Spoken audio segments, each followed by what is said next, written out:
Balluku mund të zgjedh një tmerr pafund ose një fund të tmerrshëm.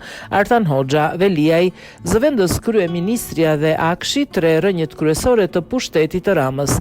Gazetari Artan Hoxha foli mbi dosjen Balluku, teksa po shprehi mbi korrupsionin e Ballukut. Nga ekstraktet e dosjes publikuar në media, Hoxha tha se Balluku është me zgjedhje së një tmerri pafund ose një fundi të tmerrshëm. Më tej ai mori 3 rastet e forta të këtij viti, Veliaj, Balluku dhe Akshi, që sipas tij janë 3 rrënjët kryesore të pushtetit Edi Ramës. Balluku sot mund të zgjedh një tmerr pafund ose një fund të tmerrshëm. Tmerri pafund është rruga ku përpiqesh të shpëtosh, por zhytesh edhe më shumë. Fundi i tmerrshëm është dorëzimi i menjëhershëm dhe arrestimi.